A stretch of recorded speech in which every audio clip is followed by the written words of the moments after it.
는 하나님 말씀 함께 봅니다. 창세기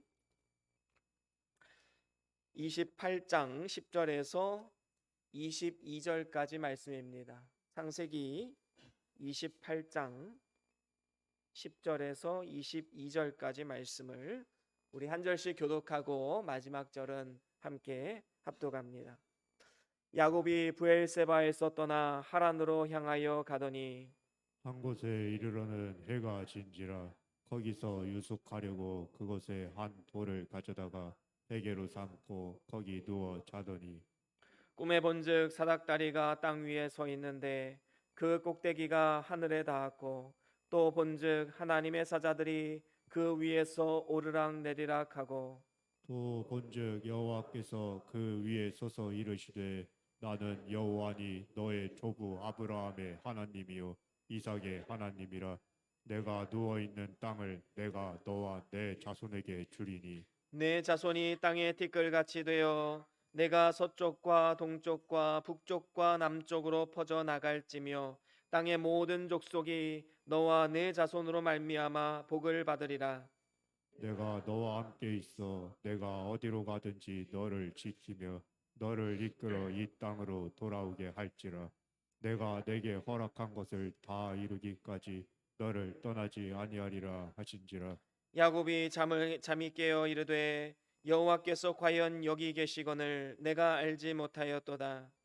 이에 두려워하여 이르되 두렵도다 이곳이여 이것은 다름 아닌 하나님의 집이요 이는 하늘의 문이로다 하고 야곱이 아침에 일찍 일어나 베개로 삼았던 돌을 가져다가 기둥으로 세우고 그 위에 기름을 붓고 이름을 베델이라 하였더라. 이 성의 옛 이름은 루스더라.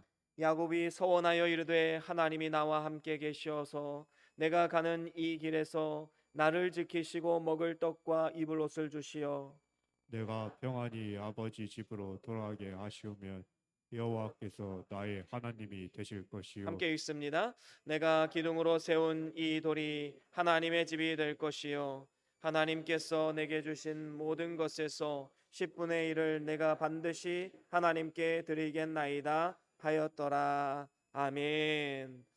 우리 같이 말씀 들고 함께 선포하시겠습니다. 시작. 주의 말씀은 내 발의 등이요 내 길의 빛이 되십니다. 주여 말씀하옵소서. 주의 종이 듣겠나이다. 아멘. 아멘.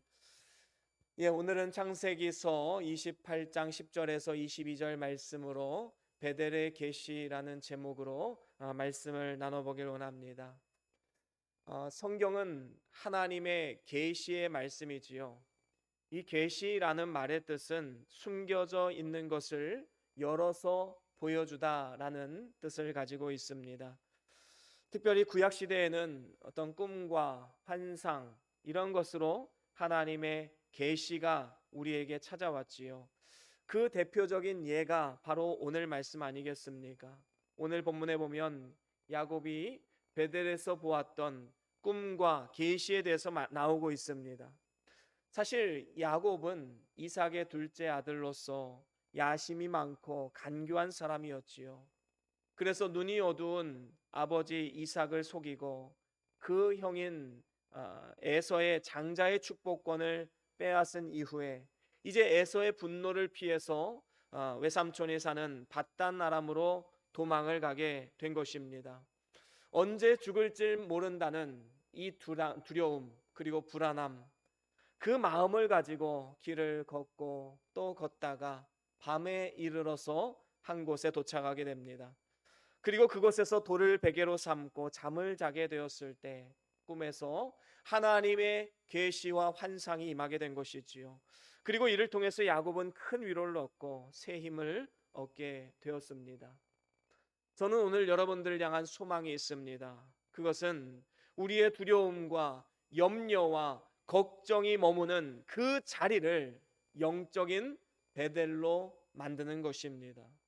야곱에게 하나님의 약속의 말씀이 임하고 하나님의 은혜가 또한 위로가 임하였던 바로 그 베델, 우리가 심겨진 작은 세상을 이 영적인 베델로 만들어야 될 줄로 믿습니다.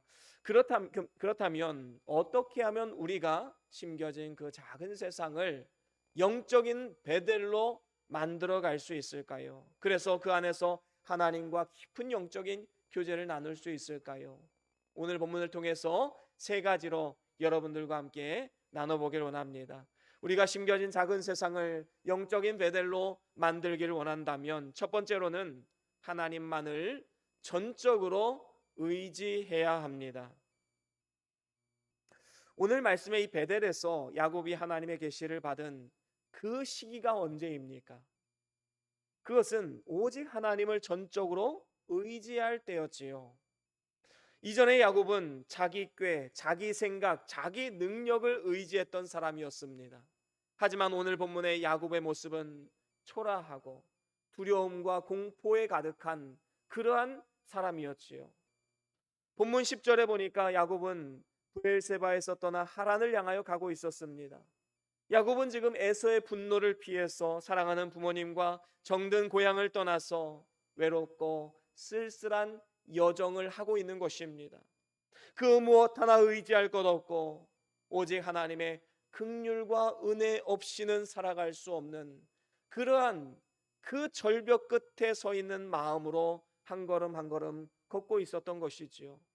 그렇게 상한 마음으로 길을 걷고 있다가 11절에 보니까 밤이 되고 너무 피곤해서 잔디를 이불로 삼고 돌을 베개로 삼고 하늘을 천장으로 삼아서 찬이스를 맞으며 잠을 청하게 된 것입니다. 야곱이 누웠던 그곳은 외딴 곳이었기 때문에 어떠한 사나운 맹수들이 공격해 올 수도 있었고 또 에서가 보낸 자객을 통해서 죽을 수도 있다는 그러한 두려움과 공포가 있는 위험한 곳이었습니다. 그래서 야곱은 하나님만을 전적으로 의지하고 기도할 수밖에 없었던 것이지요. 하지만 이러한 고통의 때가 오히려 고향 부모님의 집에서 사랑받으면서 즐겁게 살 때보다 하나님을 가까이 하고 은혜를 받을 만한 때임을 우리는 분명히 기억해야 됩니다. 집에서 평안한 잠을 잘 때는 누릴 수 없었던 세상이 줄 수도 없고 알 수도 없는 그 참된 평강을 누리는 것은 내 힘으로 어찌해 볼 수 없는 그 깊은 고난의 자리에서 누릴 수 있다라는 겁니다. 고난이 없다면 우린 평안도 없는 것이지요. 비록 그 고난은 야곱의 잘못과 실수를 통해서 온 것이었습니다.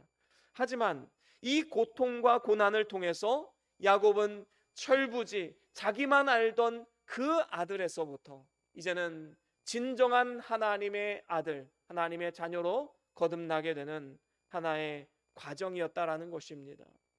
소망은 점점 사라져가고 눈물만 나오는 그 상황을 통해서 오직 하나님만 전적으로 의지하고 기도하게 된다면 오히려 그 좌절과 절망의 자리는 우리에게 영적인 베델이 되어서 하나님과 깊은 영적인 교감을 나눌 수 있는 그 자리가 되는 것입니다. 그렇습니다. 우리들도 삶을 살아가다 보면 이렇게 쓸쓸하고 외로울 때가 있습니다. 내 힘으로 어찌해 볼 수 없는 큰 고난과 고통을 마주하기도 합니다. 하지만 그때에 우리는 절대로 낭망할 필요가 없습니다. 사방으로 우겨쌈을 당한다 할지라도 하늘은 뚫려 있는 것이 하나님의 은혜인 것이지요. 하늘을 바라보며 의지하며 믿음으로 나아가야 합니다. 그러면 하나님이 그곳을 영적인 베델로 만들어 주십니다. 그리고 하나님의 도우심을 힘입어서 날마다 찬송하는 삶을 살아가게 되는 것이지요. 여러분, 외롭고 눈물 나는 어려움이 찾아올 때에 오직 하나님만을 전적으로 의지하십시오. 기도로서 하나님을 가까이 하십시오. 그러면 놀라운 은혜가 임합니다. 신명기서 4장 7절에 이렇게 말씀을 하지요. 우리 같이 한번 읽어볼까요? 신명기서 4장 7절 말씀입니다. 같이 읽어보겠습니다. 시작. 우리 하나님 여호와께서 우리가 그에게 기도할 때마다 우리에게 가까이 하심과 같이 그 신이 가까이함을 얻은 큰 나라가 어디 있느냐. 아멘. 그렇습니다. 놀라운 약속의 말씀입니다.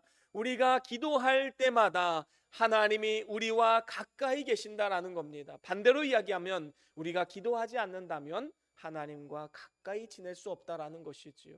놀라운 약속의 말씀입니다.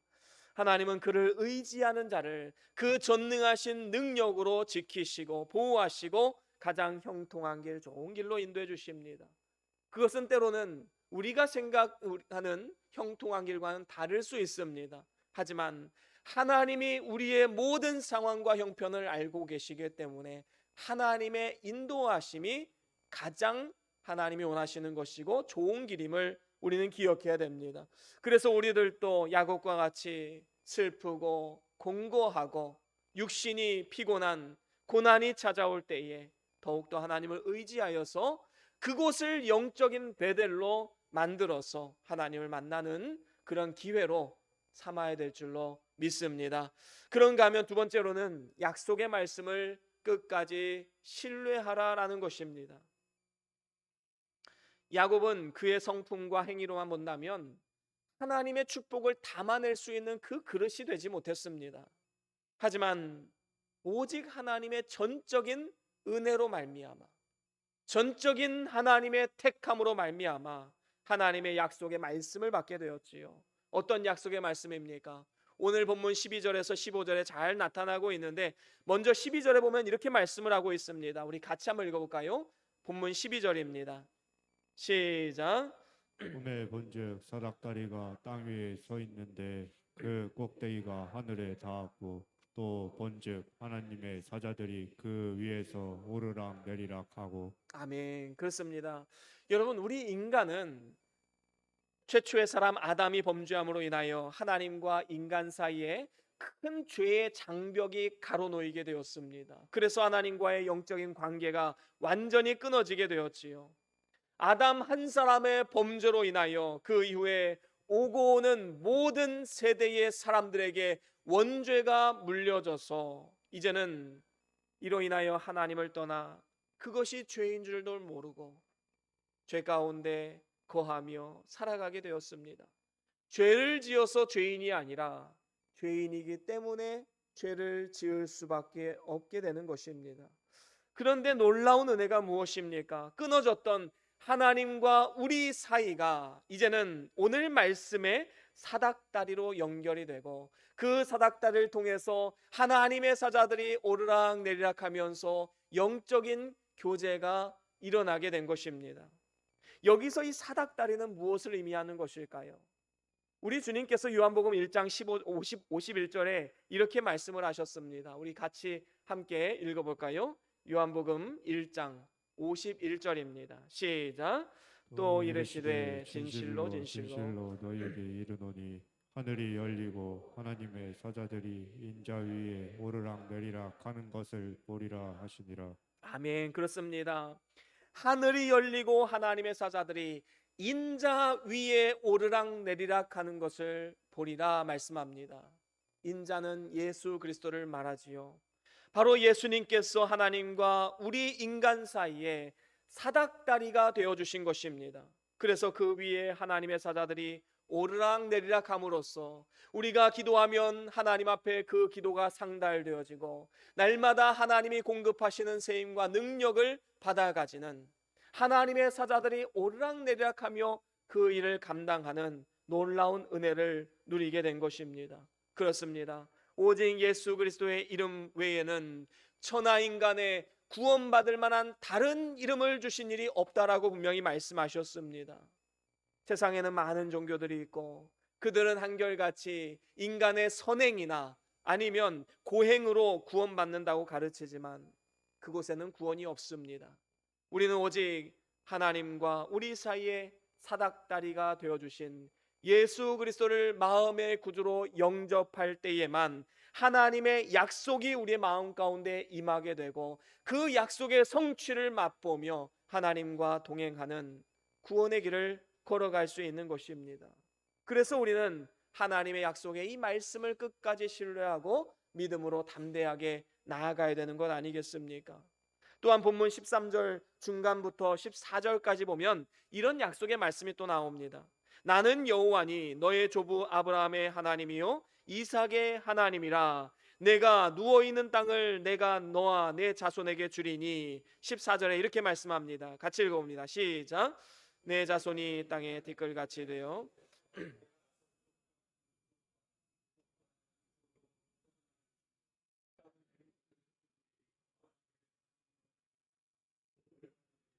아멘. 그렇습니다. 지금 야곱의 상황은 아직 결혼도 하지 않은 상황이었습니다. 그런데 놀라운 자손의 축복을 약속받았지요. 그러면 여기 나오는 내 자손은 누구를 말하는 것입니까? 갈라디아서 3장 16절에 보면 이렇게 말씀을 합니다. 우리 같이 한번 읽어볼까요? 갈라디아서 3장 16절입니다.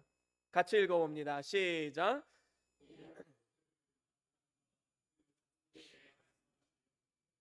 여럿을 가리켜 그 자손이라 하지 아니하시고 오직 한 사람을 가리켜 내 자손이라 하였으니 곧 그리스도라. 아멘. 여기서 자손들이라고 하지 않고 그 자손이라고 하신 것은 오직 하나이신 예수 그리스도를 의미하는 것이다라고 설명을 해주고 있습니다. 그리고 이 약속의 말씀대로 예수 그리스도께서 이 세상에 오셨고 그 예수 그리스도의 은혜를 힘입어서 하나님의 자녀가 된 성도들이 동서남북으로 다 흩어져서 그곳에서 선한 영향력을 펼치고 교회를 세우고 복음을 전하게 된 것입니다. 그렇습니다. 아무 공로 없는 우리들이 하나님의 자녀로 구원받게 된 것, 전적인 하나님의 은혜인 것이지요. 그리스도의 피 공로 때문인 것입니다. 이것보다 더 은혜로운 약속의 말씀이 어디 있겠습니까? 그렇기 때문에 우리는 이 약속의 말씀을 끝까지 신뢰하고 믿음으로 담대하게 나아가야 될 줄로 믿습니다. 조금 의심이 든다고, 조금 힘들다고 포기해버리면 아무것도 되는 것이 없는 것이지요. 그런가 하면 15절에도 이런 약속의 말씀이 나옵니다. 15절 말씀 우리 한 번 더 같이 읽어봅니다. 시작. 내가 너와 함께 있어 내가 어디로 가든지 너를 지키며 너를 이끌어 이 땅으로 돌아오게 할지라. 내가 네게 허락한 것을 다 이루기까지 너를 떠나지 아니하리라 하신지라. 아멘. 그렇습니다. 미래에 대한 걱정과 두려움으로 나 홀로 불안에 떨고 있었던 야곱에게 하나님께서 지금 이렇게 말씀하고 있는 것입니다. 야곱아, 내가 너와 함께하고 있다. 너는 절대로 혼자가 아니야.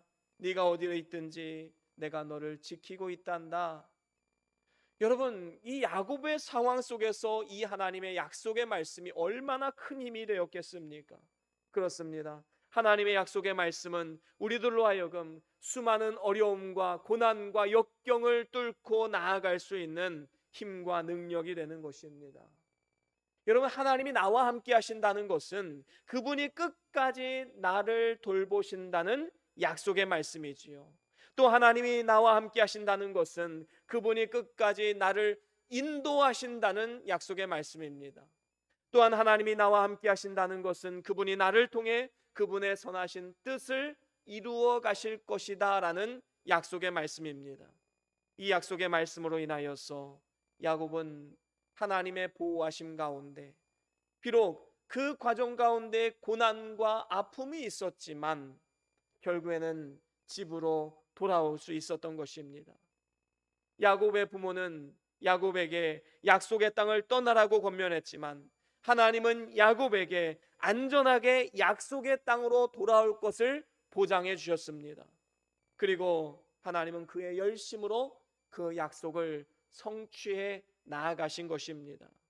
그렇습니다. 이렇게 하나님께서 그의 약속을 이루어 가신 것은 오늘날을 살아가는 우리들도 마찬가지 아니겠습니까? 그분은 우리에게 약속하신 것을 신실하게 이루어 가시는 분이십니다. 한번 약속하신 것은 반드시 이루시는 분이십니다. 그리고 하나님이 약속하신 것은 반드시 이루어지고 말 것입니다. 그렇기 때문에 우리는 끝까지 그 약속의 말씀을 붙들고 나아가야 합니다. 그리고 그 약속의 말씀이 이루어질 때까지 주님을 바라보며 기다리며 인내해야 되는 것이지요. 왜냐하면 이 모든 것을 이루실 때까지 하나님은 결코 우리를 떠나지 않으시겠다 약속하셨기 때문입니다. 여러분, 하나님은 진실하시기 때문에 거짓말을 하실 수 없으십니다. 그래서 우리가 하나님을 신뢰할 수 있는 것 아니겠습니까? 야곱과의 약속을 성취하시기 위해서 야곱이 어디를 가든지 그와 함께 하셨고 지키시고 보호하셨을 뿐만 아니라 고향으로 안전하게 돌아올 수 있게 하셨습니다. 우리는 이렇게 성경에 약속하신 하나님 말씀을 신뢰하고 믿음 위에 바로 서야 합니다. 끝까지 약속의 말씀을 붙들고 나아가면 우리가 심겨진 그 자리가 영적인 베델이 되어서 그 안에서 참된 주님과의 교제와 평안과 기쁨을 누리게 될 줄로 믿습니다. 그런가 하면 마지막으로 세 번째로는 하나님을 전심으로 예배하라라는 것입니다. 오늘 본문 말씀에 보면 꿈의 계시를 받고 난 이후에 잠에서 깬 야곱에게 놀라운 변화가 찾아오게 됨을 볼 수 있습니다. 먼저 16절에 보면 이렇게 말씀을 하지요. 오늘 본문 16절 한 번 더 같이 읽어볼까요? 시작. 야곱이 잠이 깨어 이르되.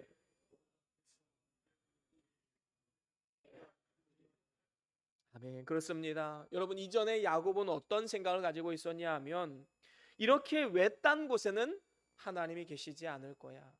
내가 이렇게 도망가며 피난가는 이 길 가운데는 하나님이 함께하지 않을 거야.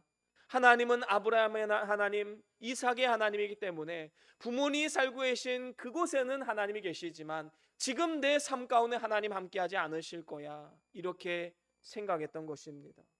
하지만 오늘 말씀에 꿈에서 하나님이 주신 계시를 통해서 하나님은 어디에나 함께 하시고 천지에 충만하신, 전지전능하신, 무소부재하신 하나님이심을 깨닫게 된 것입니다. 그래서 이제 야곱에게는 하나님을 만난 감사와 기쁨, 그리고 감격, 그리고 더 나아가서 담대함과 소망이 생기게 된 것입니다. 이렇게 하나님을 만나서 계시의 말씀을 받은 야곱, 이제 오늘 본문 17절에서 19절에 보면 하나님을 두려워하는 마음으로 이곳이 바로 하나님의 집이요 하나님의 문임을 선포하고 그곳에 돌을 가져다가 기둥을 세우고 그 위에 기름을 붓고 그곳 이름을 벳엘이라고 이름을 지었습니다. 여러분, 이 벳엘이란 이름의 뜻이 무엇입니까? 하나님의 집입니다. 이 베델에서 돌로 기둥을 세운 것은 하나님의 은혜를 잊지 않기 위함이었던 것이지요. 그렇습니다. 다윗도 시편에 이런 고백을 합니다. 시편 103편 1절과 2절 말씀에 이렇게 고백하고 있습니다. 우리 같이 함께 읽어보겠습니다. 시작.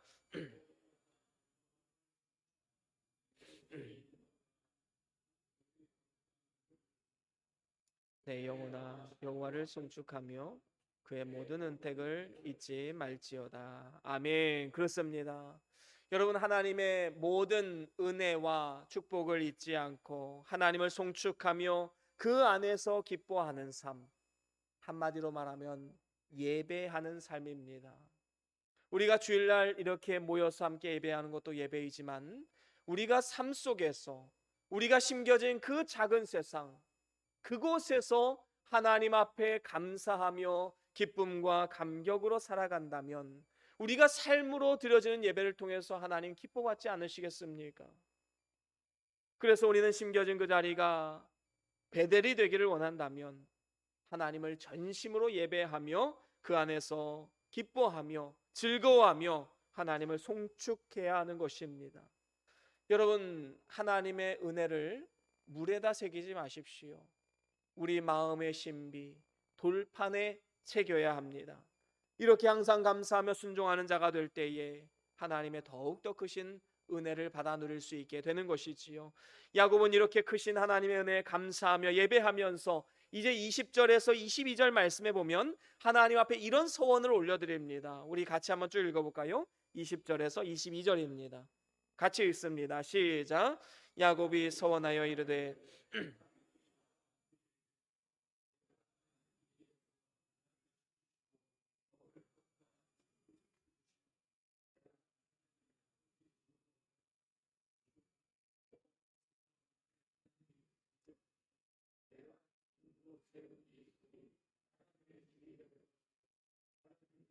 내게 주신 모든 것에서 10분의 1을 내가 반드시 하나님께 드리겠나이다 하였더라. 아멘.